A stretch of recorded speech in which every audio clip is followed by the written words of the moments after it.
Hello, welcome to God, my Lucy Shanky. Or is it just my new camera on my phone? It's your girl finally upgraded.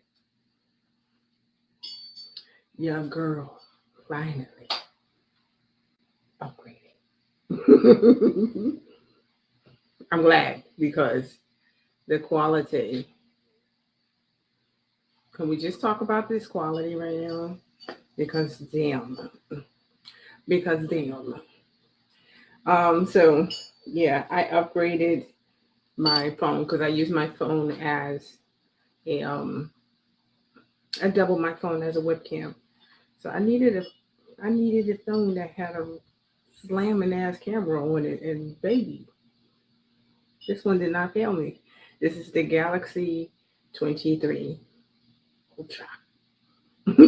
So I'm coming just, I like to see what's going on in there. So I cue my TV to see what y'all doing, see what y'all look to. And I am on there. So there I am. Hi. La professional. La professional. So before I get started, one, I want to apologize if you hear a clanging. That's my little beads right here. They hit my earring sometimes. So yeah. And I didn't do a retwist. I just spruced up my front row because I was looking a little wolfy. So I had to fix that a little bit. Right. So let me go in here, see who's in the comments and everything, and so on and so forth. Hey, Lele. Thank you. These are paparazzi earrings. These things cost $5, girl. $5. I'm gonna put my cousin's link in the description below. You can order anything you want from her. I have an extensive, extensive collection of paparazzi jewelry. So I like to throw some on every now and then. So as I said, I spruced up the front row of my hair. The rest of it is still old and raggedy, but you see what a frontal will do. And what I do is called T-zone frontal retwist, and that's just along these lines right here, and then these two center rows right here. So it gives the illusion that I have a full-on retwist. I don't. Mm-mm. So anyway, are we ready? I'm ready. Are you? First and foremost, hello, Imani. How are you? Hi, hi, hi. Please hit that like button as you come in. We're going to have a nice little chat today. We're talking about sensitive scalp, right? And we're going to talk about traction alopecia. Traction alopecia. Because that is the only form of alopecia that's actually caused by the person. Yes, I am fine, my dear. Imani, I am great. I did stay in today, and let's just let's just talk about what's actually happening. New York is under a big cloud of smog and smoke that has been blown in from up north. I will say up north. And it's mighty orange outside. It's a little clearer now than it was earlier, but it was mighty orange earlier. The air quality is not good. Um, Anybody who knows me semi well knows that I have, as of lately, been dealing with breathing. I have been diagnosed with on adult onset asthma. So air outside for me today is a hell no. So I stayed in all day. I'm a hobbit today. And I'm okay with that because I'm a hobbit in real life. High evils. By the choice, I'll spend most of my time inside. The smoke is ridiculous, and the air quality is even worse. So, um, yeah, but I'm doing okay. I want to say thank you to everybody who has reached out to me to make sure that I was okay, and either that or to yell at me and say you better stay your ass in the house. Yeah. So today I'm wearing another one of my wonderful um lock another one of my wonderful lock apparel top t-shirts. And this one says Lock Professional. Now for me, I am a lock professional because that is my profession, but a person who is a professional and locked, this is for you too. So rock your, rock it. This comes in an array of different colors as well. I got mine in baby blue because I like blue. I love blue. Not my favorite color, but I love blue. All right. So Imani hit the nail on the head. Look. She said, the smoke is nuts. The universe is cussing us out. Dead ass. So, yeah. I'm waiting for the new varnish to come out too. So, what we're talking about, I'm an affiliate for a lock company made for locks, and I like to talk about the stuffs because I got a lot of the stuffs. I love to talk about the products. I love to talk about the apparel because it's all about normalizing locks. You know, we've been in the shadows for long enough. It's time for us to have our time. Yes.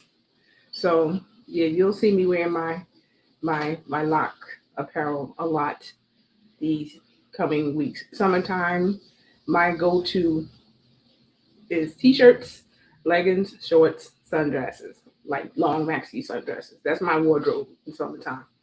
So if I'm not wearing something big and flowy, it's a t-shirt and some leggings or shorts. Yes. Okay.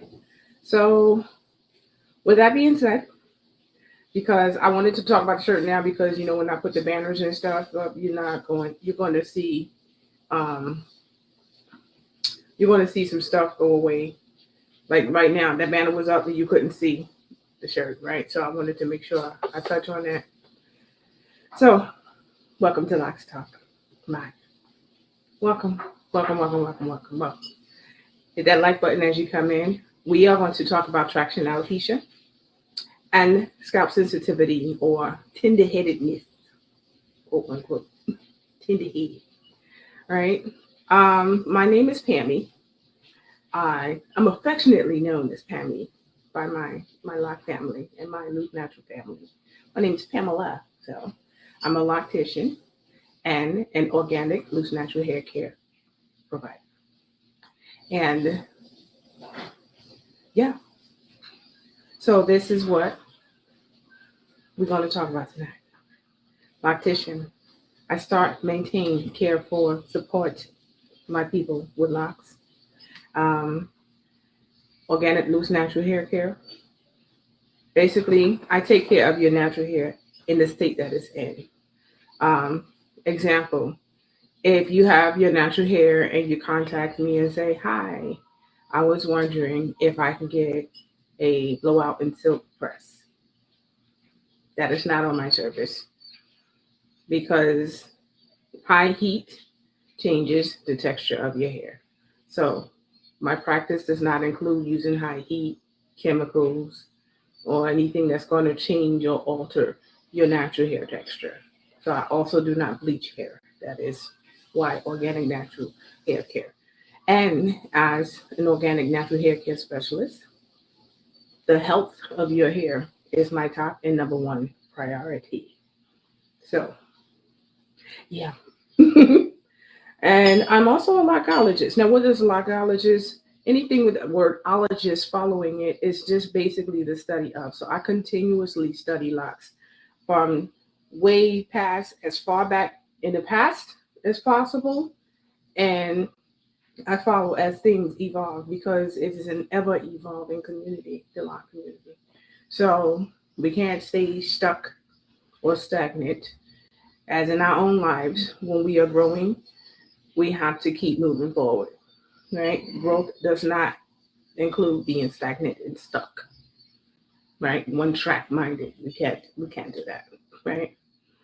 So again, our topic for tonight: traction alopecia and scalp sensitivity and tenderness. Do me a favor. There's a purple marble notebook on the table in the kitchen. Yes, that's okay. Could you go bring it to me, please? Because I forgot to bring it when I was setting up. So, traction alopecia. What is traction alopecia? Traction alopecia, number one, is the only form of alopecia that is caused primarily by negligence. Now, it's not always negligence, but a lot of the time it is. Yes. Thank you very much. So, I always write notes, and because I don't want to ever forget any information. And storing stuff to memory is just not something that I ever had a capability of doing. Being dyslexic, I have to write everything down. Okay.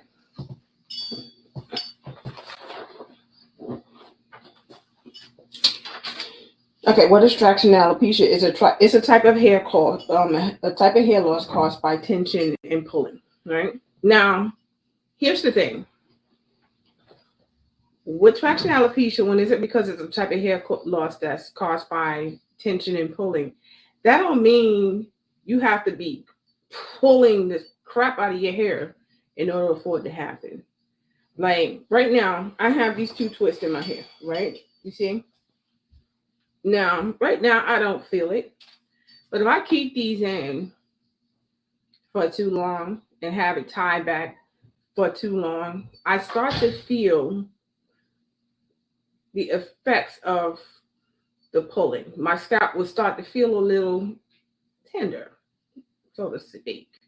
Not bad, but over time, you'll feel that. So, like, even when you go get your hair braided, you don't initially, right out the gate, feel how tight it is. But as they keep putting more and more in, and now you have all these tight braids, one next to the other, next to the other, next to the other, you start to feel it, right?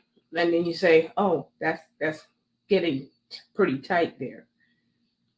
Now, me as a professional, if somebody tells me after I'm kind of further along, I'm not upset about it because sometimes you don't feel it immediately because, and that's why my clients who are here constantly, I'm like, "You okay?" Like after each one, I'm like, "You good? You good? You okay?" I make it a habit to ask because sometimes people won't say a damn thing. And then because they believe in their mind, beauty is pain. Now I'm going to talk about that later, but no, the hell it's not. Okay. Um, so let's look at these. Okay.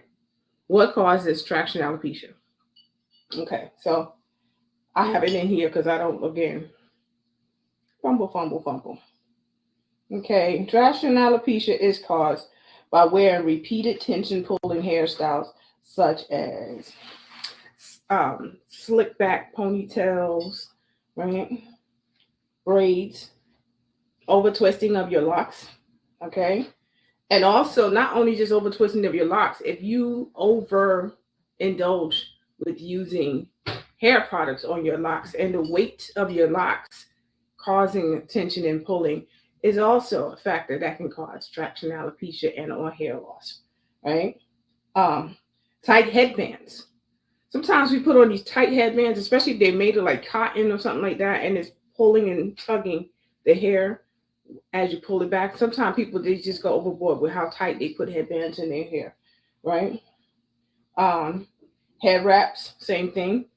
Tightly sewn in weaves causes traction alopecia. It's too tight, right? Because the under braid pattern is sewn in too tight, or they like to reinforce a lot of things. So then you got the braid pattern, and then they'll sew the net on top of it, and then they'll sew the weave on top of the net. So all that sewing is still going underneath, all the way to the root where the scalp is. So it's pull, and all that tension gradually is just destroying the hair follicle, and the hair follicle becomes stressed and lets go of the hair, and it can't hold on anymore. So now the follicle is damaged, and it can no longer either grow hair or hold on to hair, and it lets it go. Hence, you have traction alopecia. The hair is gone. You lose your hair. Okay, and using glue from lace front wigs, right?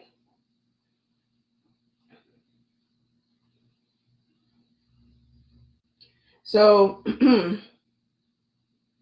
yeah, so those are things that causes traction alopecia. You have to remember something about our hair. With our hair texture is we have a very curly hair texture. So our hair is either curly or coily, right? And so when you have your hair slicked back in a ponytail, that requires one using hard bristle brushes because that also causes traction alopecia. Because the bristles on the brush is damaging your hair follicles. And if your hair follicles become damaged, again, they let go of your hair, you lose your hair, right? Um, so in order to put your hair in a slick back ponytail, that's going to require brushing and stretching your hair. You have to stretch your hair in order for it to be straight and slick, right? And that's only if you're doing it with your natural hair. Now, it's not hard to do if your hair is chemically treated with relaxers and stuff like that, right? But if it's not chemically treated to straighten it, then it's going to require more tugging and pulling and tension. Hence, will lead to traction alopecia. Okay. I don't know what all of this extra stuff is for. Because that was like just all over the place. Right? So, with all of those things, are there any questions before I move forward? After I just shared what causes traction alopecia? No? So now we're going to talk about tips on how to avoid traction alopecia. The reason why there are tips on how to avoid it because traction alopecia is preventable, right? So we have to understand that if we don't put in the care that's necessary, the hair goes. You don't want to lose your hair. We don't want to lose our hair. I know I don't. And I have in the past lost hair due to traction alopecia. Like all this beautiful gray hair that's up here. I didn't have this hair 3 years ago. It grew in when I started using growth serum from another lock brand that I use, Peculiar Roots. They use, I used to get well I still do. I have a bunch over there. A growth serum that I started using on my front hairline, and that helped my hair grow back. And between that and the oil blend that I made myself, that helps because I'm perimenopausal. My hair's been growing back in, and the density and everything is right. So we're going to talk about tips on how to prevent and or avoid traction alopecia. So let's go to the first one. Now these notes I wrote in here, but the first bit I didn't. Number one, when you wear protective styles, do not exceed the recommended 6 to 8 weeks maximum time before removing the style. Okay, don't exceed that. So like any protective style that you have in your hair, whether it is your natural braids or extension braids or faux locks or any of those things, 6 to 8 weeks maximum, including weaves. Okay, and then take them out. Now, a lot of times people go way too long with it, and when they take them out, their hair is coming out with it. Um, another tip that I didn't write in here that I'm going to add is when you have box braids, whether they're knotless braids or not, and you like to do the little swoop things in the front there, that requires product to do that. You need to get a little brush to actually clean that off every day. Don't keep plowing edge control or whatever you use to do the swoops. I don't do the swoops. That's why I said it like that. I don't know much about that because it's something I don't do. And so, but when you do it, I do know that product is required to do that. I've had clients come that wanted that done, and they will do their edges after I've done their hair because, again, it's something I don't do, and I'm not going to pretend like I know how to do it.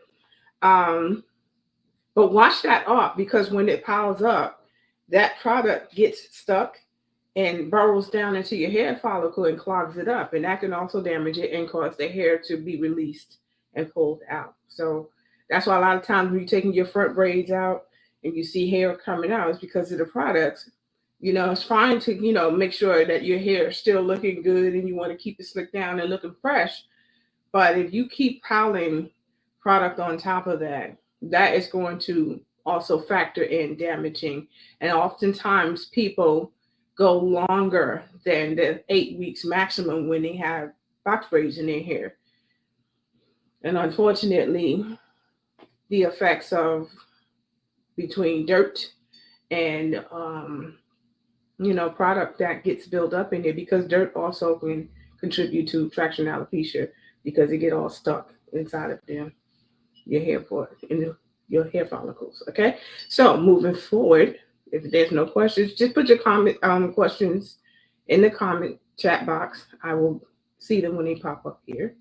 Okay, so the next one is before installing, because I met a lot of people and I have clients who get protective styles all of the time, and so when they want a reinstallment, and I've had a few of them, when they wanted a reinstallment, they took out the last time I put their hair in, like 1 to 2 days, if not the morning of, right? And then came to get a reinstallment. And I have to remind them, you need to give your scalp time to rest and to heal before reinstalling. Because if you go from that tension and pulling and go right back into it. Have you ever taken out braids and your scalp feels a little achy? Yeah, you gotta give it time. So let your scalp rest a minimum of 1 week before you reinstall the next protective scalp. This gives follicles time to heal from follicle stress. Right? So there is someone in the comment.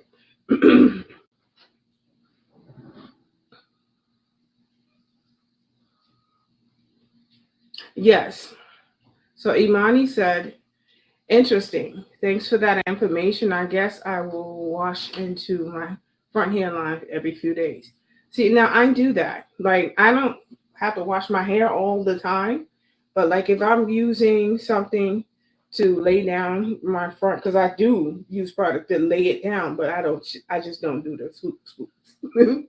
um, when I do, get tend to my hair in that way, after every 4 or 5 days, I do like just a spot wash in the front of my hairline area. And a lot of times I have non-alcohol witch hazel. I'll take a wet or damp white terry cloth and I'll put a little witch hazel on it after I washed it and just cleanse the area with the witch hazel. The witch hazel helps deviate the follicle stress as well. And so it helped it kind of heal faster. So like if you are a person who, oh, I forgot, and it's like 2 or 3 days before your appointment, you can do that. Like, take some non-alcohol witch hazel, mix it with some distilled water in a spritz bottle, shake it up and spray it on your scalp. That'll help your scalp. That'll help speed up the process. And if you want to, you can throw a little aloe in there too, right? Or you can just get a bottle of aloe vera refresher spray from Made for Locs. I think this one is my peppermint rosemary refresher spray, but they do also have aloe vera refresher spray. And the aloe vera refresher spray has witch hazel in it. So when you spritz that in your scalp, right? All right. So what's the next one? Let me take you off of there. I just got you all on display, right, Imani? Okay, so the next one, again, let's go into this. Let's get into it. Avoid using hard bristle brushes for edge and slick back ponytails. You know, it's important that when you are combing your, putting your hair back in the slick ponytail and things like that, that's fine. I just want you to be warned that doing it too often, you stand the risk of possible traction alopecia. And when you are slicking your hair back, you don't need to use a really hard brush to do that. Your hair is soft enough. If you're using the right products and stuff like that, you don't have to use anything like that's just really, you can hear it like, and you can feel it scraping against your scalp. Again, your scalp is very sensitive. It's like a peach. So if you think about when you scratch a peach, how easy it is for that peach to get bruised, that same thing could be happening to your hair. And you do not want to damage your hair follicles, because that's what hard bristle brushes does, especially when you are brushing your hair to slick it back. If you notice with edge brushes, the bristles are not that hard. They're medium to soft, right? So you don't need to have them extra hard for them to do their job, right? It's the same thing with a regular brush. Just get a soft horsehair brush and it will do the job that you need it to do. My brush I have over there in my table, in my work table, it has this curve. So when I brush my hair, it's like the brush is hugged to my hair, and it allows the brush to grasp a hold of the hairs and slick them down like I want them to be. But your hands is your best friend when it comes to that. And then once you do that, just put a silk scarf over it and take a cool or warm dryer to help, seal it in place, but you don't need anything really hard scraping against your scalp when you're making a ponytail and like that, right? 2 more comments just popped up. All right, Imani. She said that's all right when I said I had it on display. Okay. Can sweat buildup from workouts cause a form of alopecia? Yes. And I know you're like, how? Here's how. With sweat, especially if there's bacteria involved, and that's the only reason why I said yes. Okay, sweat by itself, no, it's not going to cause alopecia. Don't panic. Don't stop working out. Don't panic. But if your hair's not cleaned regularly and there's bacteria, right, and you're sweating, and you'll know there's bacteria because if it has that funky scent, because perspiration doesn't actually smell bad. It doesn't. It has pheromones in it. It's meant to, attract the opposite sex. Scientific fact, look it up. But if it smells funky and it kind of deters people from approaching you, it's because there's bacteria mixed up in with it. So if you are sweating in your scalp and it has that scent, when you let the sweat dry, what happens is the bacteria that's mixed with it burrows down into your hair follicles. And that can cause a scalp infection. And if you develop a scalp infection, it damages the hair follicles, thus causing you to lose your hair. So yes, sweating from workout can cause a form of alopecia if you're not keeping up with the hygiene of making sure that you don't have bacteria growing in your hair. That's something that I talk about my video when I talked about lock rot and stuff like that. Yeah. So you got to be careful and make sure that cleaning your hair and washing your hair properly is something that you do. Also, one of the tips that I gave when you're working out to help keeping that from happening, because witch hazel is a natural microbial agent that fights against bacteria. So after working out, while you're still damp, take some aloe vera refresher spray and spritz. Separate your hair and spritz it directly down where your scalp is so that the witch hazel that's in it can help fight against any bacteria that might be trying to form or live, because bacteria grows where there is heat and moisture. So your scalp is warm because it's coming from your body, and your body is 98.6 degrees, right? And then the moisture from perspiration. And on top of that, now you have all this hair on your head. So your hair creates uh, a habitat for bacteria to find a home and grow. So, yeah, you got to make sure that it just stays fresh. And oftentimes, when people's hair is damp, they tend to cover it. That makes it even more of a cozy home for bacteria to say, "Ooh, come on, guys, let's move in." Like, no, keep it uncovered. Let the air be your friend at the time. Allow it to dry properly. And with all of those factors, you will not have to worry about sweat buildup and bacteria coming together and burrowing down into your hair follicles, causing hair loss. Right? Imani's question, I need to do this because I sweat a lot when I work out and I have to remember to do this. Yeah. So if you do not have a good stock of aloe vera refresher spray, Imani, make sure that you do. Aloe vera refresher spray is my go-to for especially the warmer months because it's a better moisturizing agent. Now, the refresher spray is fantastic as well. However, when you're talking about sweating and stuff, which is something that generally happens to me a lot now, especially in perimenopausal bullshit, you have to be very careful in making sure that you keep it together up here, right? Next one. Good evening, Susan. How are you? Thank you for coming. So let's go back over here. Now, this next one, please understand this is not a jab. It's not a jab, but it is a factual thing. Invest more in glueless lace fronts. If you're an avid wig wearer, okay, if you wear wigs all the time, you have an extensive collection, or if that's just your thing, invest the extra money it costs to get a glueless lace front wig. It generally will pay for itself by saving your edges, number one, and time and money spent to treat your hair if you lose your hair due to traction alopecia. So it's going to pay for itself, right? I've treated quite a few people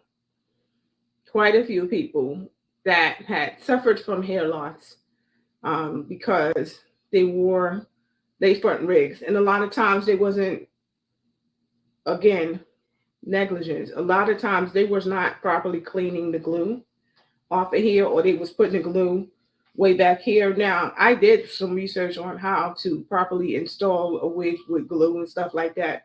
And the glue is not supposed to go in your hair at all. It's not meant for your hair.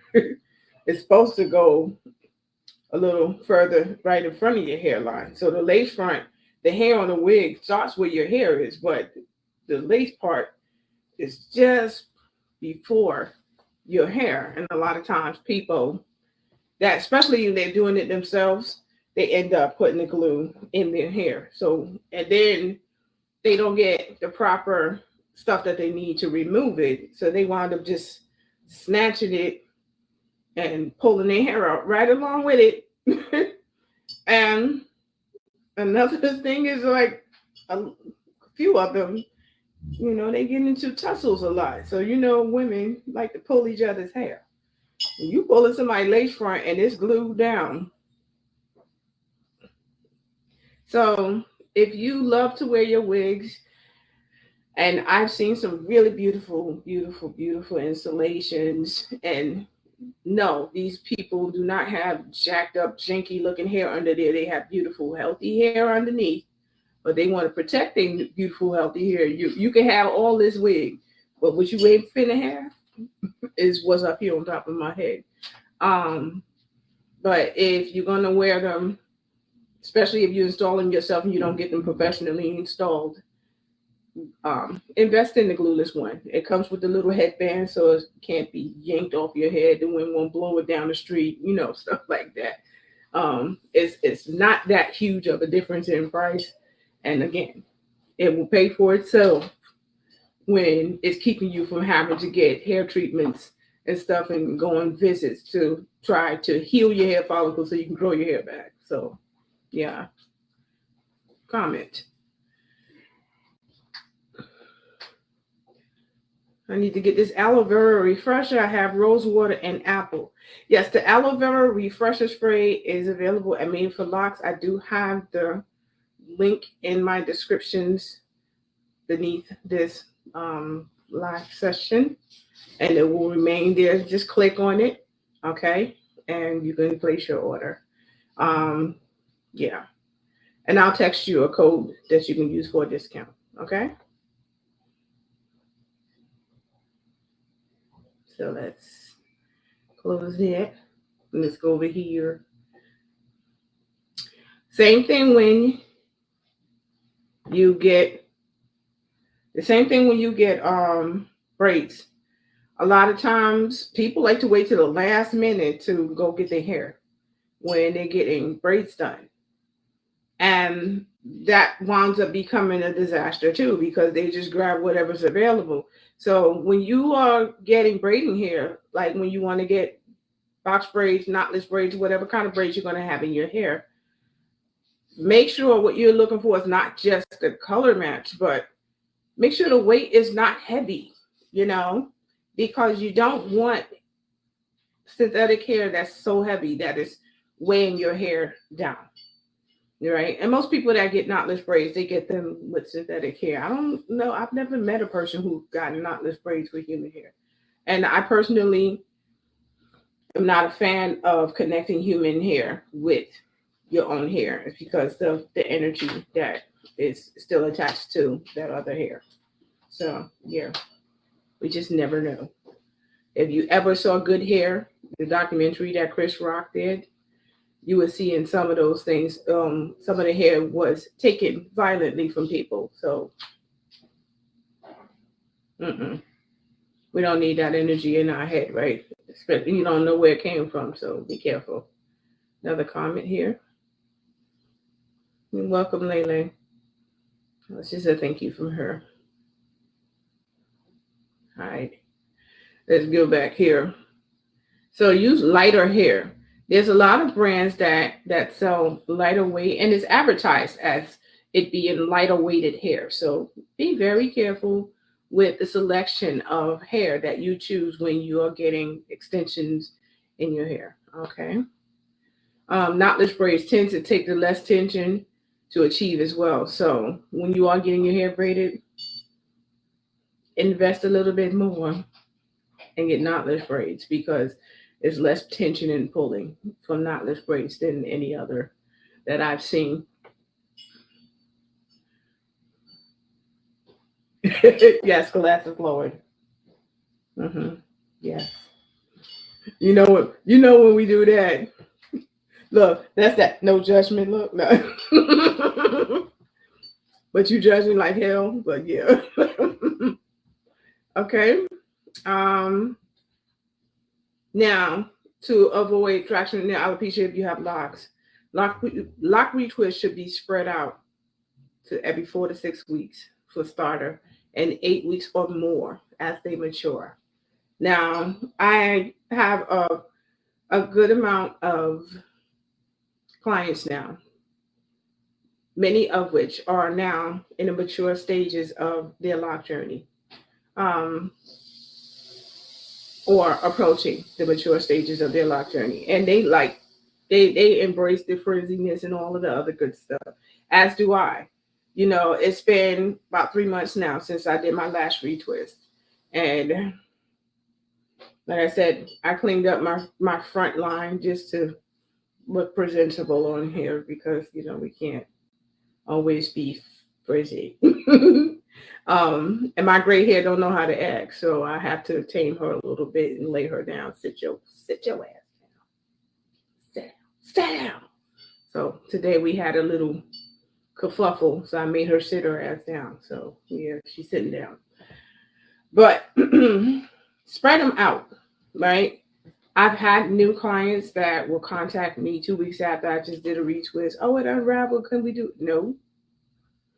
Give it a rest.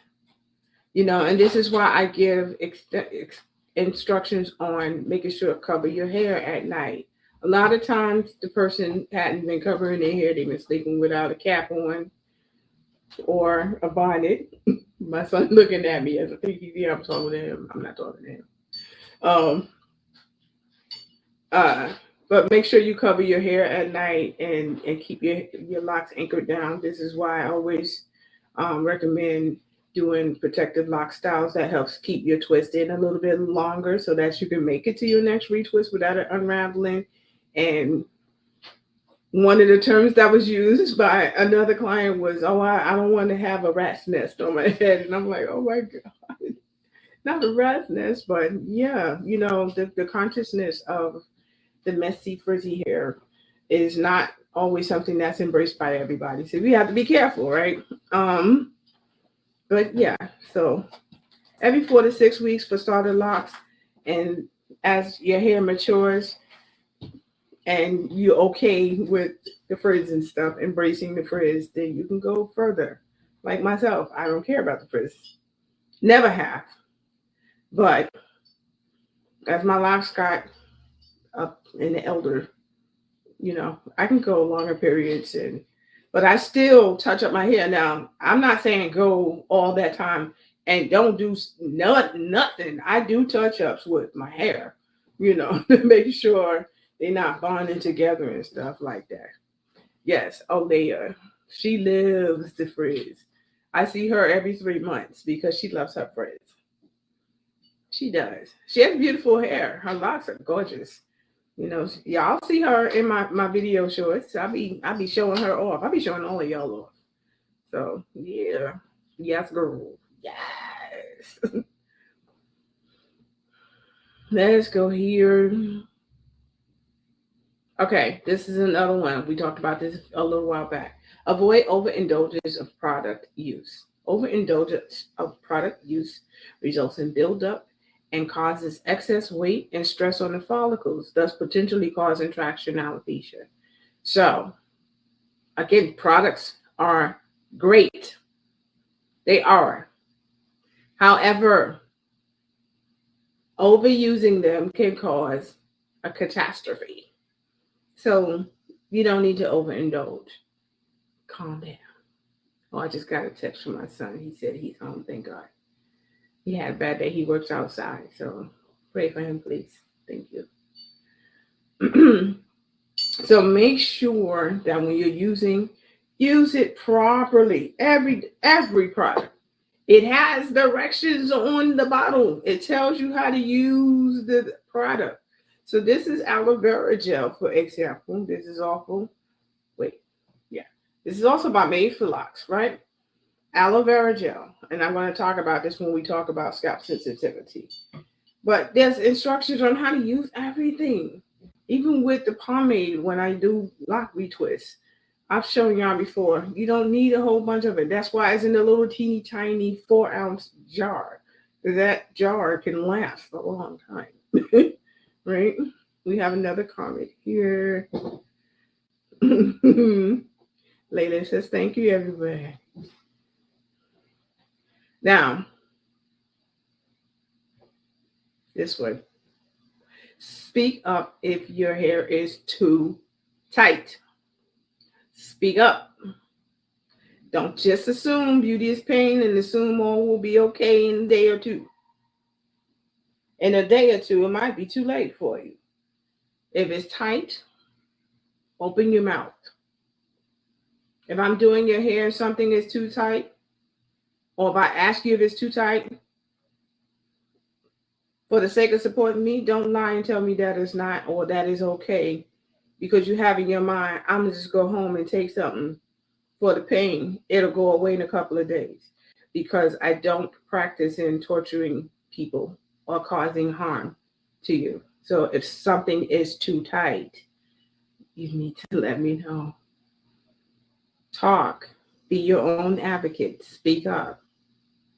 Your discomfort, that's not where beauty comes from. Okay? And we need to get rid of that. Moving right into the next banner. Oftentimes, I hear the notion beauty is pain. Well, I say no, it is not. Especially when it comes at the cost of losing your hair.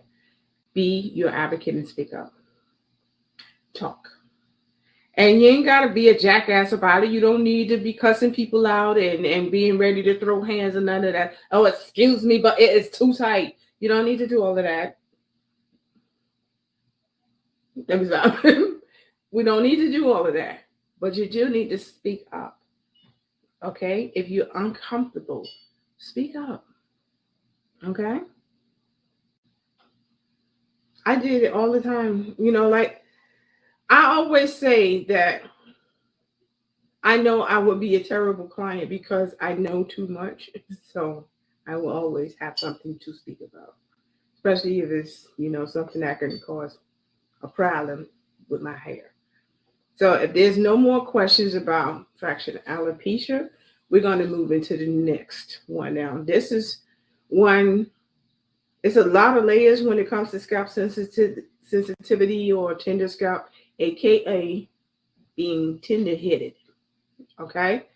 But I'm going to give you a summary of information and we're going to revisit some parts of this at later times. But the summary provides you with enough information to raise the antenna like, right? So we have a comment before we move into scalp sensitivity. I'm so used to having my hair loose that any manipulation gets me. Right. Like, okay, with Imani, I'm gonna give you a prime example. The last time she visited me, I put her hair in a really cute style. And she kept it in for a day. I didn't expect her to keep it in longer than a couple of days anyway. So, when she took it down, she actually contacted me. She said, I appreciate, you doing the style of my hair but I'm not used to my hair being manipulated, so I took it down. She didn't need to let me know that, but I appreciate her for sharing that with me. And I assured her it's fine. It's really fine that you took it down.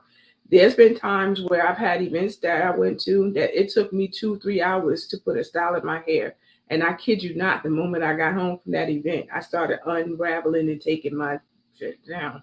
I was not keeping it in because that tension, I can feel it. I'm not used to that. I like my hair.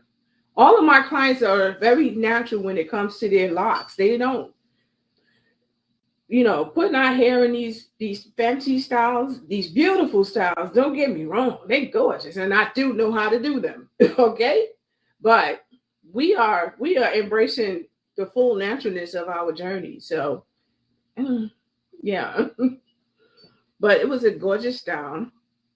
See, she said it herself. She said, which I absolutely loved.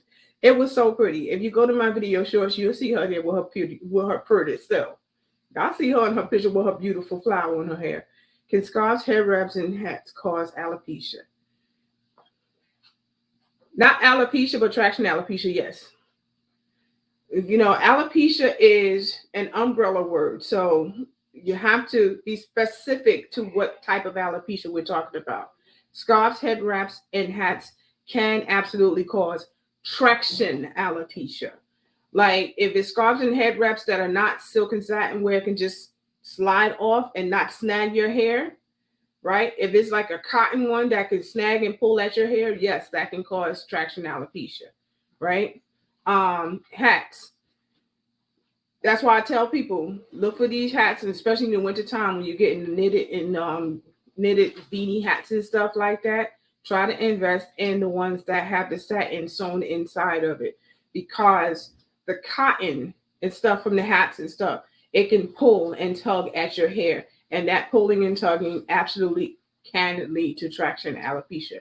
That's the whole cause of traction alopecia is pulling and tugging and tension. So yes, scarves, hats, and head wraps that are not properly made with silk or satin, where it's tugging, where it can tug and pull at your hair, it absolutely can, yes, cause traction alopecia. Does it cause other alopecia? No, because other forms of alopecia is actually caused by an autoimmune condition within yourself. It has something to do with your health that causes other forms of alopecia. But traction alopecia is one. That's why I said it's primarily caused by negligence, right? So, Imani, it left me with some flyaways. Yeah.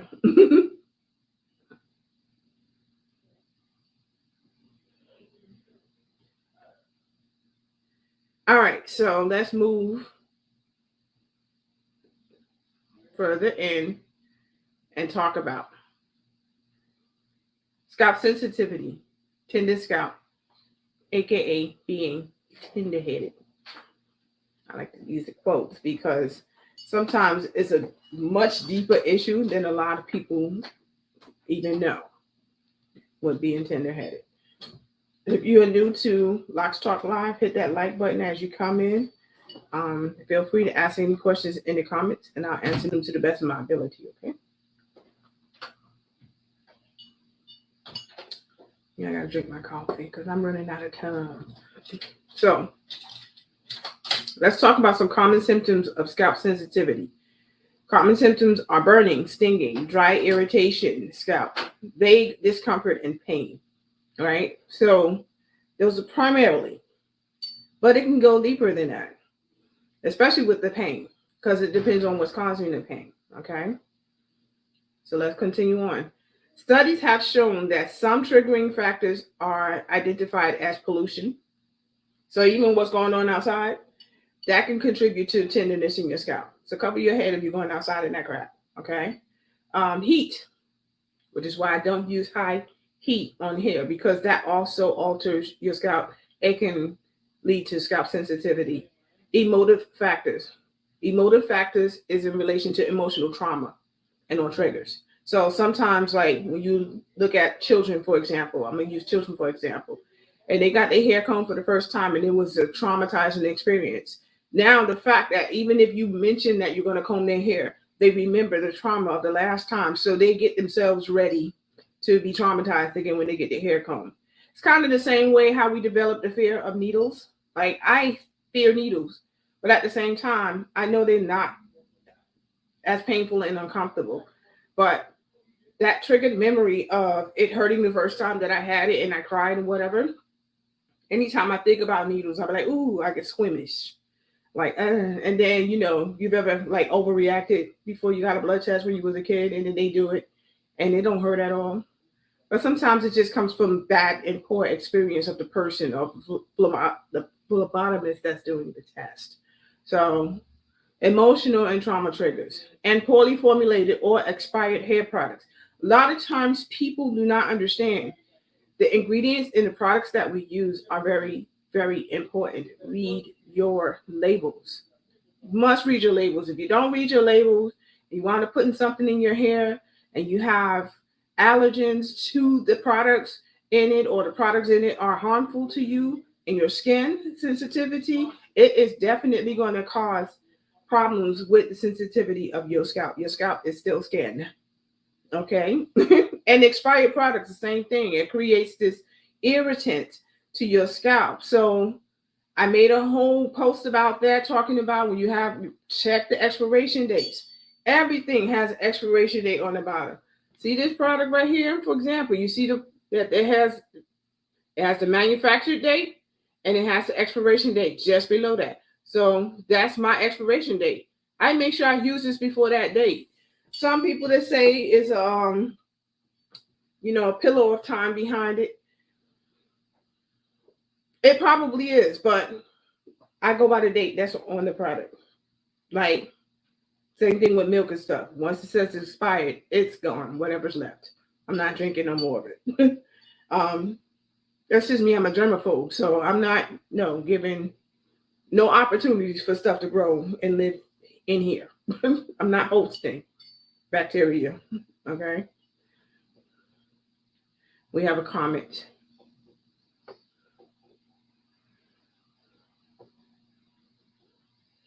I need to check my expiration dates. You mentioned that last week and I failed to do so. Please do so. Please check. This is one of the reasons why I do inventory. Is not just to check how many bottles or something I have left so I can order new ones. I'm also checking the expiration dates because I might have 2 bottles on the shelf, but those 2 bottles are about to expire next month. So in other words, I have nothing left on the shelf. So make sure you check expiration dates on your products, and don't overindulge buying too much stuff if you're not going to use it all before the expiration date. Even though I have a revolving door of clients that come in and out of here, and I use my products with my clients, I still buy little bits at a time. I don't overindulge because I know new batches are being made during that time. So rather than me buying everything in January, right? I'll buy some in January and then let 3 months go by and buy another batch, another 3 months, because new batches are being made in between that. So the expert date, it pushes the expiration date further down the line. And that's the importance of making sure that I don't overindulge when it comes down to it. So definitely check the expiration date on the products that you are using in your hair. There is an expiration date. Okay. Oftentimes people think that I you go to the bathroom and you see somebody's shelf and they have shampoos and stuff that they bought years ago still sitting on it. No, don't do that. Throw it out. Throw it out. Okay. One of the most common scalp sensitivities is a condition referred to as trichodynia, a nerve condition in the scalp area that leads to or is caused by hair loss. Now, this one is very tricky. Okay, so let's go into what that is. Okay, because this is the sensitivity that bridges the gap between traction alopecia and scalp sensitivity and tenderness. Right? Trichodynia is the link between traction alopecia, hair loss, right, and scalp pain. Here are a few factors linking them together, so you'll understand why I said this is what bridges that gap between the two, and why I chose to talk about the two together today. One. One of the primary causes is incomplete or improper drying of the hair after you shower. We talked about this when Alea asked about the sweat and stuff, and I talked about how bacteria lives where there's warmth and moisture, and your hair creates the habitat or the home that it's gonna live in. Right? My hand is ashy as hell. We're gonna put some of my aloe vera gel on it. Cause goodness, I'm seeing it on my camera. Why y'all ain't say nothing? Y'all should be telling me. I mean, I know I got scars, but they still get ashy. Y'all gotta tell me stuff like this. Don't have me on camera with no ashy knuckles, and people be like, "Why her knuckles look like that?"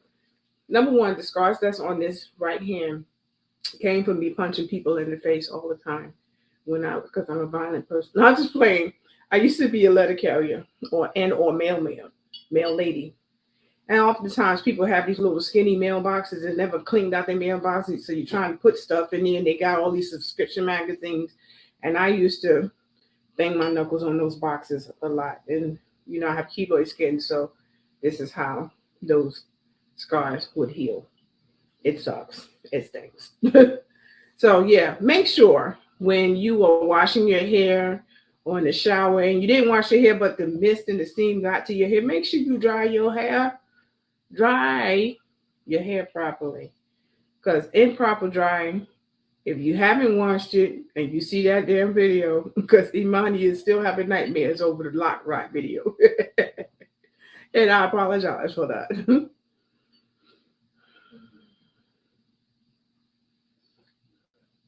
Thank you, Imani. She said, I know that those are just working queen hands. Yes, these are working hands. These are working hands. Yes. No. Never noticed that.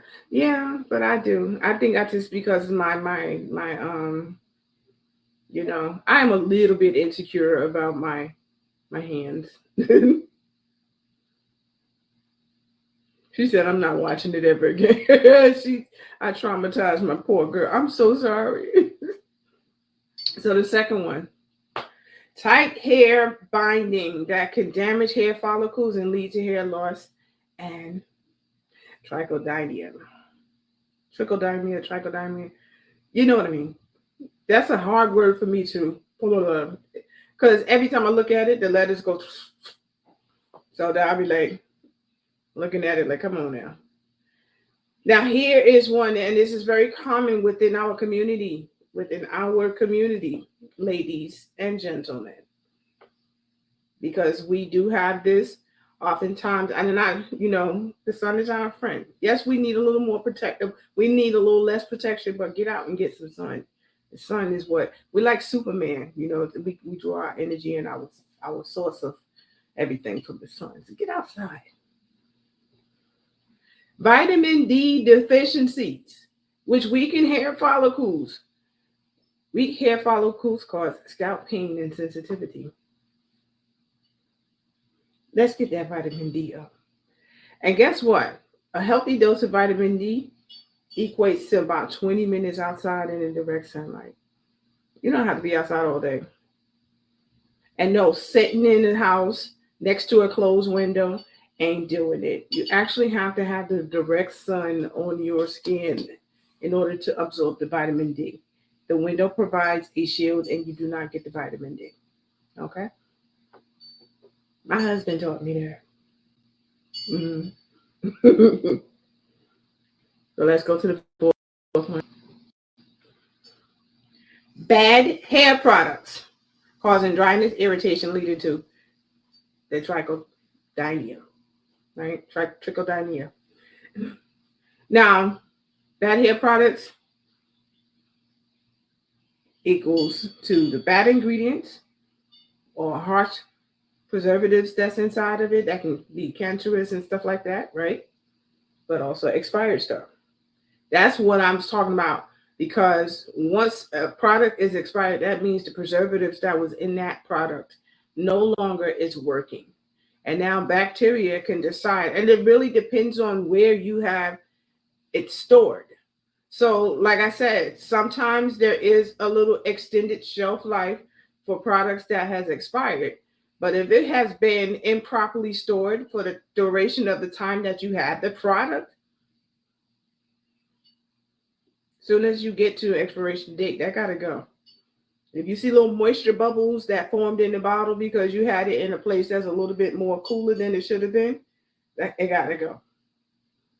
It gotta go. If there's condensation in the bottle other than the product, it gotta go once expiration date hits, because the preservatives in the product no longer works.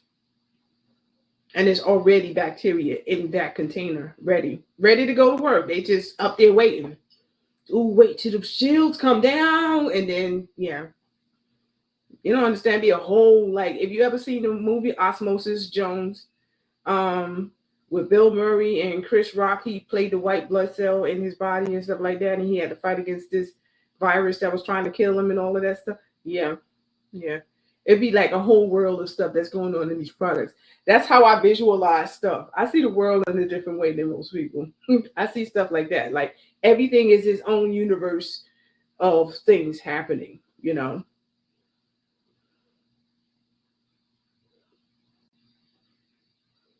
Awesome. I'm glad, Imani. Thank you. So, number 5, allergic reaction to hair dye can also cause trichodynia. Now, this is why when you come to me, especially if you have virgin hair, you never had your hair dyed before, a patch test is absolutely 100% necessary, because if you do not do a strand test or a patch test, I like to say patch test because I do the patch test not only just to see how your hair is going to respond to the dye, but I also need to see how your skin is going to respond to the dye. Now, with a patch test, I don't generally do it on your scalp. I would do it like right here on your inner part of your arm. Generally, where like an allergist, when you go to the allergy doctor, that's the part of your body that they test any skin allergies on, just to see how you react to it. It could be seen easier and quicker, and allows me to act more quickly, or the person to act more quickly if there is a reaction. If it's in the scalp and they don't know until they feel it, sometimes waiting until you feel something going on, the allergic reaction has gone too far in. Sometimes, most times, you see the effects of it. before you feel the effects of it. So if it's a patch test here, I'll just take a little Q-tip and put a bit of it and just see what happens. And if there's redness or irritation, we know that you have an allergy to it and we don't use it. Okay. So, yeah, that's why when I'm asked to do it, even though I use organic dyes, I'm sorry, my strap under there keeps sliding off my shoulder. And it's uncomfortable. But yeah, that's why it's a requirement when there's a color, even if it's a color rinse, there's still ingredients within dyes that can cause that can be an allergen for some people. Okay.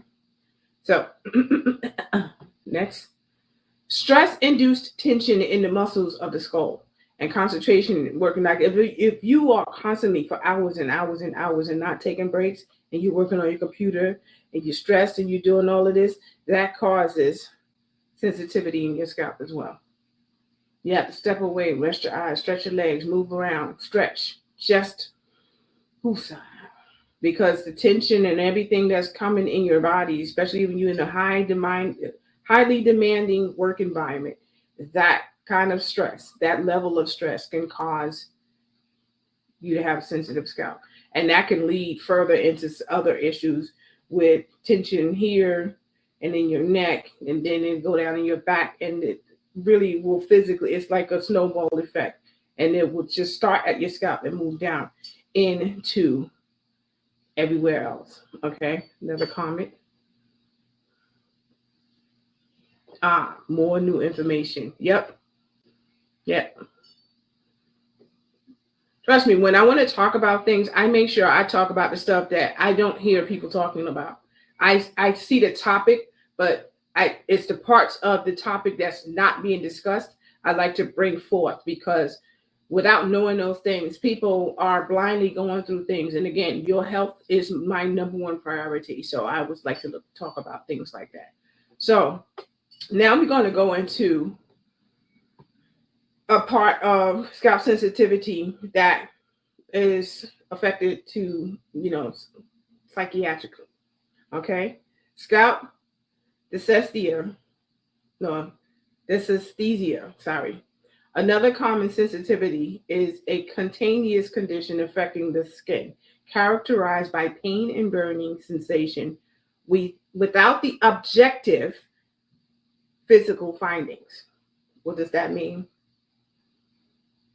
Generally spoken, it's almost as if, have you ever tripped or stubbed your toe and somebody wants to check it out for you and they be like, oh, let me see. And you like, ow, before they even touch it. Nobody touched it or anything, but you already developed, this is what the pain is going to be. So you react to that pain because you actually feel it, because you develop that notion that it's going to hurt like hell when they touch my toe. So you already feel the pain before they actually touch it. That's what this is. Okay. We have a comment here. You're welcome, Imani. She said, thank you. Often there is an underlying psychosomatic cause for dysesthesia, such as stress, depression, and anxiety. So some scalp sensitivity is connected to mental illness conditions. Okay, let's move further into this. Because when it comes to children, oftentimes children are mistaken for it. Young children often have a condition similar to dysesthesia and often is mistaken as, but they have a condition called SPD, sensory processing disorder. Now, if you were here earlier, I talked about how with children, that one traumatic situation that they may have had with getting their hair combed, they associate that one situation and the trauma of that stays with them.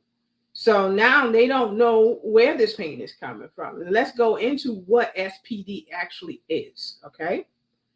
Children with SPD find it difficult to process sensory information such as sound, movement or touch, causing them heightened reactivity. So oftentimes they don't know what caused the trauma that they had when they last got their hair done and it was really sensitive. So because of that, they don't know where it's coming from. Every sense of touch, like you can be washing their hair, you can just do this and they're screaming to the top of their lungs like you're torturing them. But the sensory is they don't know if this is going to cause them pain or if it's okay. The good news is this is a condition that they can work past, can be worked past, because it's a matter of really learning to talk to. And this is why I make it a habit to communicate with all of my clients. I don't care if you're an adult or a child. And most of my clients are adults because I work with young adults all the way up. So younger, smaller children, because parents don't want to stay with their kids. They think it's a babysitting service. I can't have somebody's child in here without their parent when they're that young. If you're not a relative or somebody I know really well, I'm sorry. You cannot just leave your baby here with me. I work for my home. I'm an independent home contracted hairstylist and loctician, and I have a husband and I have sons, and I don't want to hear no shit. So you're going to stay with your child. That's what you're going to do. You understand? And if you don't want to do that, okay, then it's not on my services. That's just how that's going to be. Because you're not leaving your minor child in my care. And then something happened and you pointing fingers in my direction. We're not doing that. Not today. Okay. We have comments here. Whew. So informative, truly a locked professional goddess.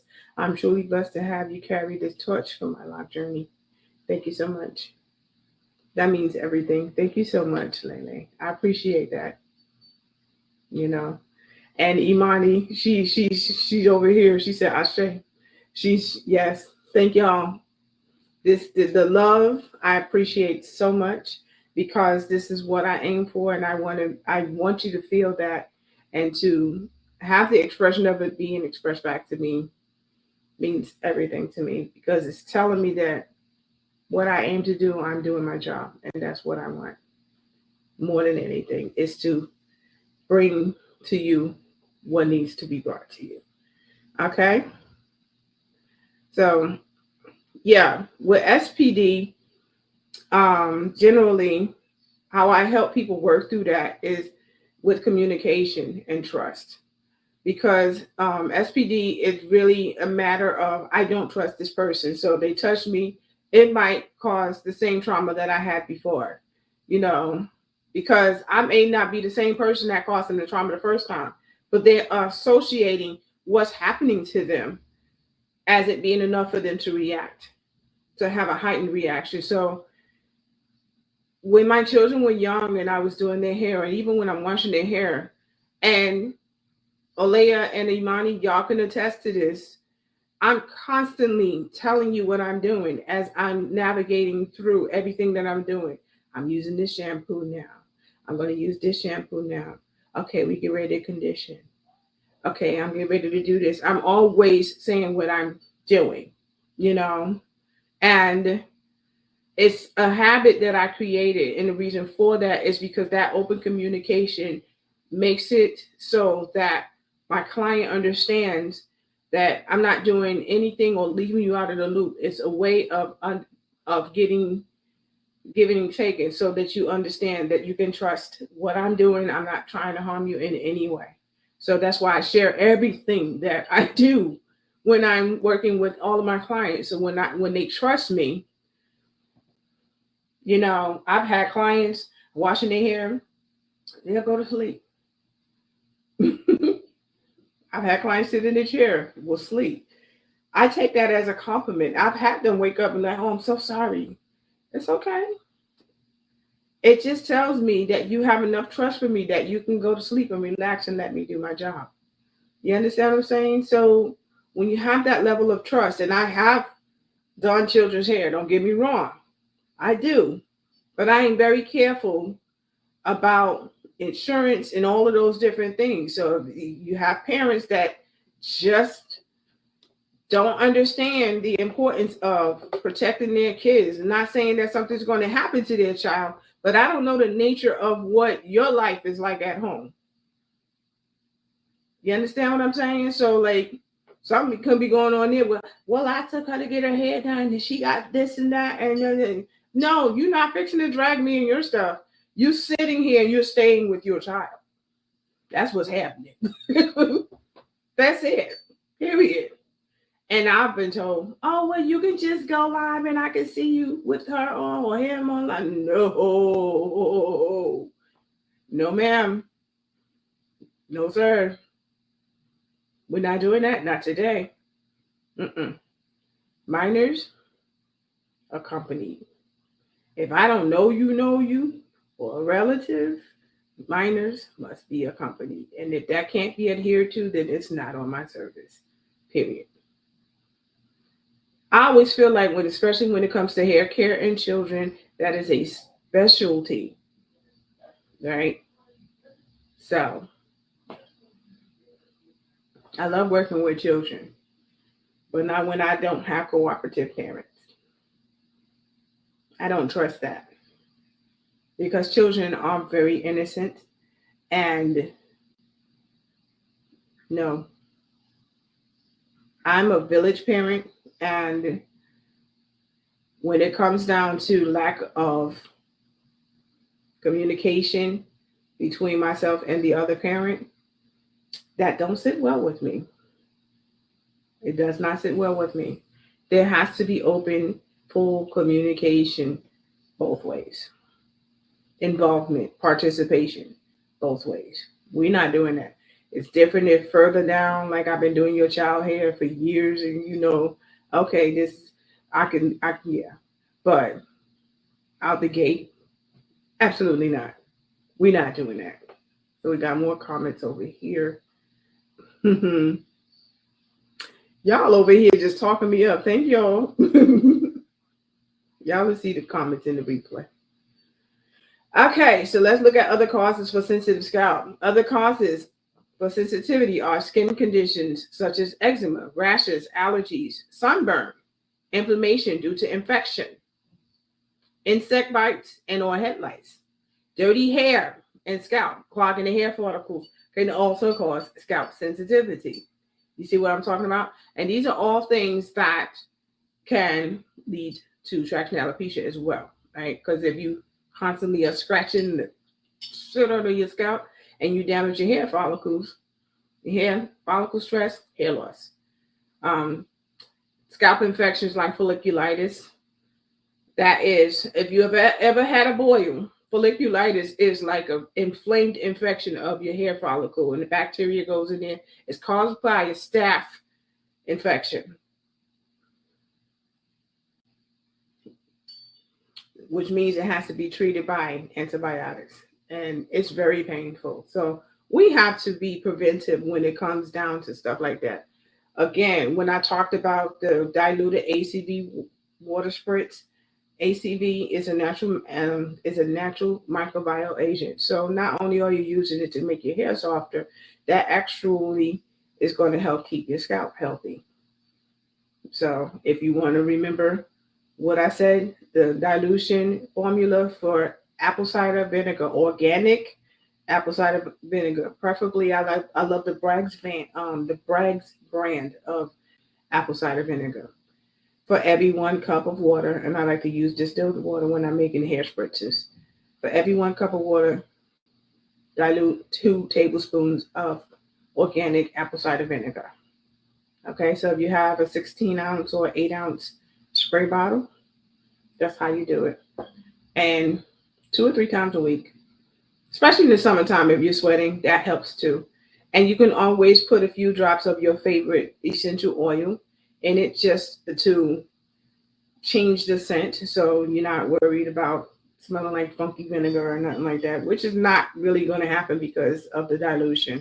But if consciously in your mind, like, I don't want to smell like vinegar, just get a few drops of your favorite essential oil. Mine, I put lavender oil, and then I put like 8 drops of lavender oil, and then it gets a nice scent. And then I put another scent, cedarwood. It has a really nice earthy scent. I like earth and plant scent stuff. One more comment before I move into the next part. Yeah. And here's one thing when it comes to lice. It is a myth if you believe that Black people can't get head lice. Yes, we can. Okay? If you believe the bullshit that you can't,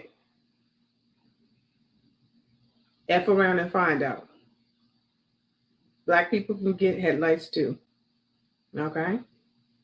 Yeah. Be careful. Don't be using other people's stuff. That's why I sanitize everything that I use. And I do a scalp check before I even start working on your hair. Y'all notice I'll be like, sit down in the chair. I check your hair before I even get to the sink. I don't take you straight to the sink to wash your hair. We need to check stuff out. Mm-hmm. What y'all thought? No. I always do a scalp inspection before I start. But some serious chronic illnesses. Listen up. Scalp tenderness is sometimes the first physical symptom of the condition. If you never suffered sensitivity of your scalp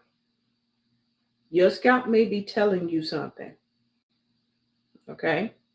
If you've never dealt with being tender-headed and all of a sudden you're tender-headed, it might be telling you something. There might be something underlying going on with your health that you don't even know is happening, but your scalp is trying to tell you. Okay? If you become very concerned about sensitive scalp and you did not have before, and suddenly it resurfaced after many years without it, like if you were a kid and you got over it and all of a sudden it came back with a damn vengeance, seek medical advice to rule out any chronic illnesses. Because sometimes, like I said, your scalp could be the first thing or the first sign of something that's going on in your body that you didn't even know was happening. All of a sudden now you're tender-headed. Why?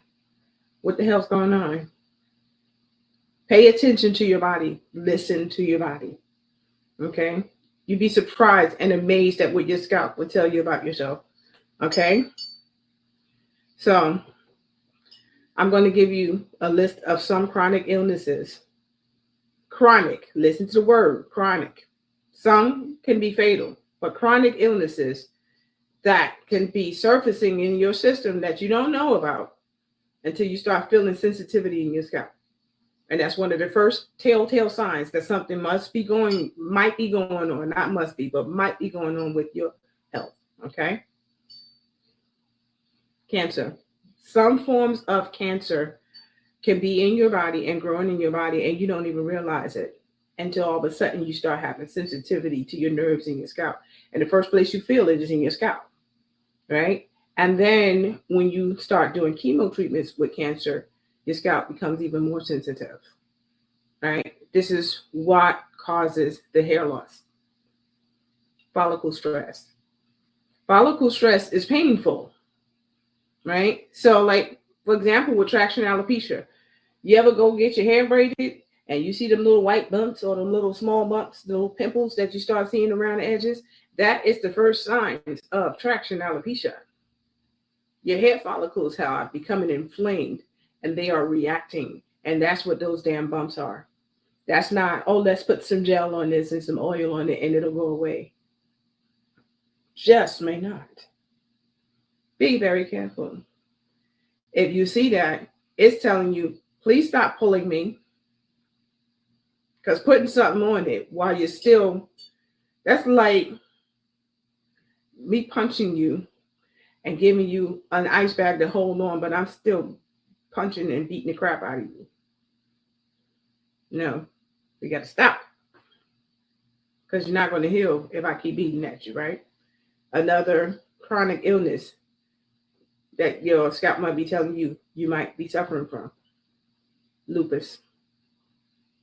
Believe it or not, that's one of the first signs that my sister, God rest her soul, noticed when before she was diagnosed with lupus. And my sister was diagnosed with systemic lupus. My niece also was diagnosed with systemic lupus, and this was after my sister passed away. And she asked me about her symptoms, and she went and got checked, and that's what it was. Lupus causes a lot of sensitivity in your scalp before anything else comes forth because lupus attacks all of your systems: nervous system, skeletal system, respiratory system, all of it, right? So, yeah. So sometimes the first one, especially with systemic lupus, the nervous system is the first. And it's always something. She used to always talk about how her scalp used to feel like it was flaming and on fire, and that, yeah. And that's what her diagnosis was. Now, alopecia areata is a medical autoimmune condition. So something is going on in your body. When I had alopecia when I was a child, it was because my immune system had dropped. I was a very sickly child, so my immune system was shot to shit when I was little, and it caused me to lose my hair. I lost 85% of my hair when I was 8 years old, and my mother had no idea what the hell happened. I have a whole section of one of my videos where I talk about this. If you've ever had a consultation with me before starting your lock journey with me, you will see that story in one of the 2 videos that I gave you to watch in your questionnaire, where I shared that story. And I shared that story the first time publicly here on YouTube. Yeah. Another chronic illness: Hashimoto's thyroiditis, hyperthyroidism, and hypothyroidism. All 3. Any thyroid disorder or condition causes scalp sensitivity. So if your scalp is suddenly sensitive and you never had it before, go seek medical help. Make sure that there's nothing going on in your body that's causing the sudden onset of sensitive scalp. Okay. So, in conclusion, whether it's psychosomatic or a medical condition or simply a fact of your life, listen to your scalp, listen to your body. If pulled too tight, your scalp will tell you, stop, let us go, give us free. Don't work through the pain, respond to it. I will say that again. Do not work through the pain, respond to it.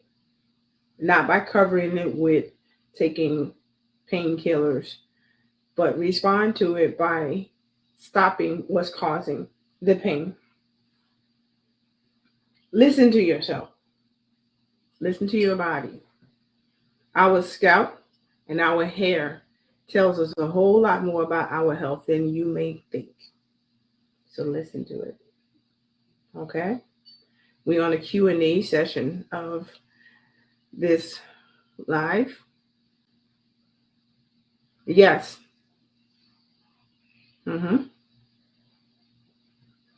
So Imani, she's very surprised that, yeah, when you think about all of these different things and that's going on with your scalp, a lot of times it's a medical condition. And I'm glad that my sister was sharing with me what was going on with her, because I was the one who enticed her. You need to go to the doctor and see what the hell's going on. Because at the time, she was pregnant with my nephew. So she was brushing it off and saying, oh, no, it's probably because of my hormones. I'm pregnant, da, da, da, da. We don't know that. Let's go to the damn doctor and let them check. Went to the doctor. They didn't really do a full panel test as of yet because there was no talk of lupus. And back then, there wasn't a lot of information. So there wasn't a lot of tests available to figure it out. But after she had my nephew, She got very sick, and systemic lupus attacked her respiratory system. So what they thought was pneumonia turned out to be something else. Um, and she had like a vegetative thing growing inside of her lung, and they didn't understand what the hell was going on. So that's when they did extensive tests, and they found out that she had lupus. And she was in the hospital for almost 3 months when that was happening, because they did not know what was happening to her at the time. And that vegetative growth was growing faster and faster, and she couldn't breathe. That's why she was in the hospital for so long. They had her in a tent, the oxygen tent that they put around the bed so that you can constantly get oxygen in your body. And her newborn baby, I had him for the first 3 months of his life. And I'm grateful that I was able to do that for her. I'm grateful to have fought with her for the years that we did fight. But in the end, she got tired and it was too much on her poor body, and God took her home. So be very careful. Listen to your body. Listen to your scalp. Life lesson. And I'm going to close with this. First, before I speak on that,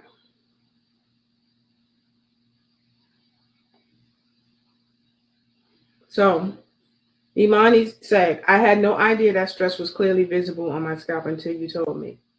Yeah. And that's why I said your health is important to me, because I was doing Imani's hair, and she doesn't have any scalp conditions whatsoever. She has one of the healthiest scalps that I've worked with. And I noticed immediately when something was off. And I asked her, are you under some kind of stress or anything? And she said, no. Why? I said, because your scalp is telling me different. And we had a whole conversation about it. Yeah. So I'm always inspecting your scalp and looking out for your best interest. If I notice something is off, I'm going to share that with you. And I hope to God that you will do a follow-up, because again, not just the health of your hair, but your overall health is the top and number one priority for me. Right. I do use the other platforms that I'm educated in, medicine, psychology, as part of my profession as a hair provider. So, yeah. Life lesson, listen to yourself. Whether it is a gut feeling, which is your intuition, or physically, sensitive scalp, or change in your skin, or suddenly feeling fatigued or tired when you're usually energetic, listen to your body. If you feel off, address it. We tell ourselves so much, yet oftentimes we ignore it.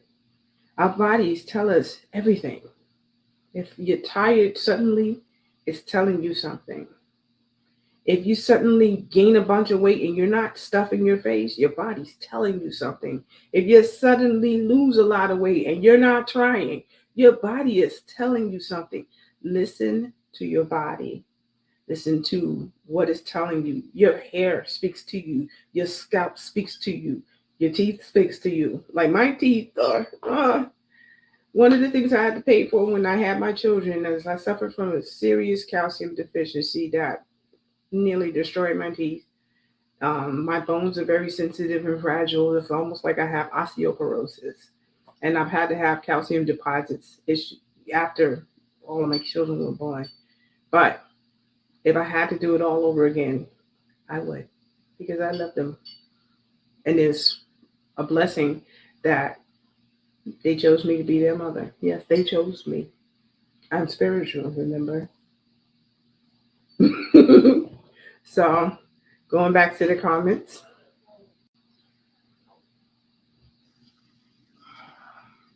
Imani said, thank God for your abilities. You're most welcome. She states, you notice my stress, and that is also linked to my menopausal symptoms. Yes, I did notice your stress. We did a whole healing session with you.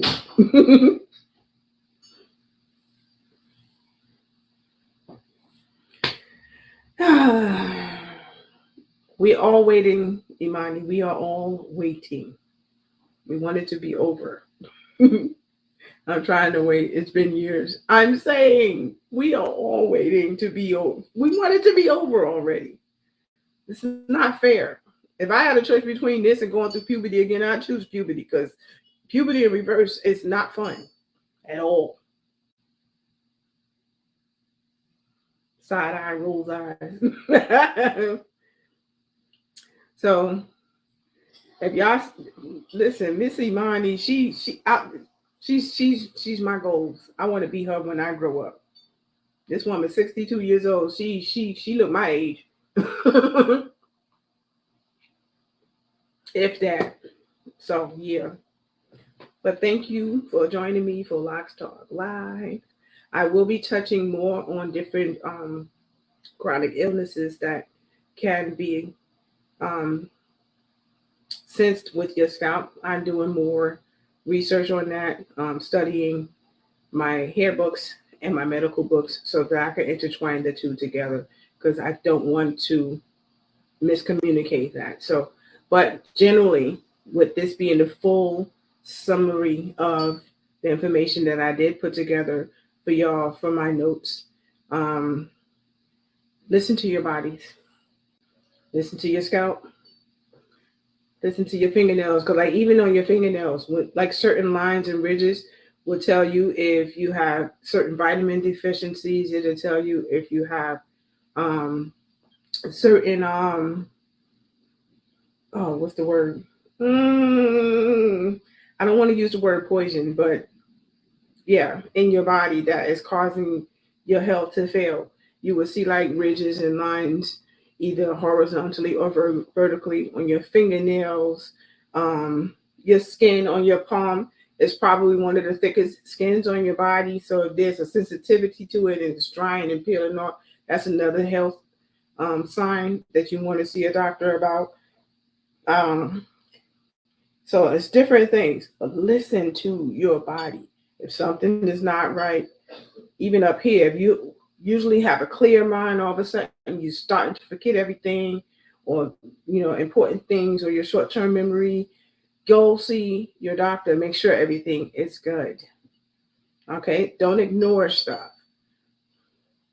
So the final comment, Imani, thank you, Queen. I so appreciate what you bring to my life and your ability to share this wonderful information in love and light, always in love and light. So I'm going to end this and we're going to swing over to Locs Talk Live After Chat on Instagram. Thank you again for joining me tonight here on YouTube for Locs Talk Live with Penny. Bye.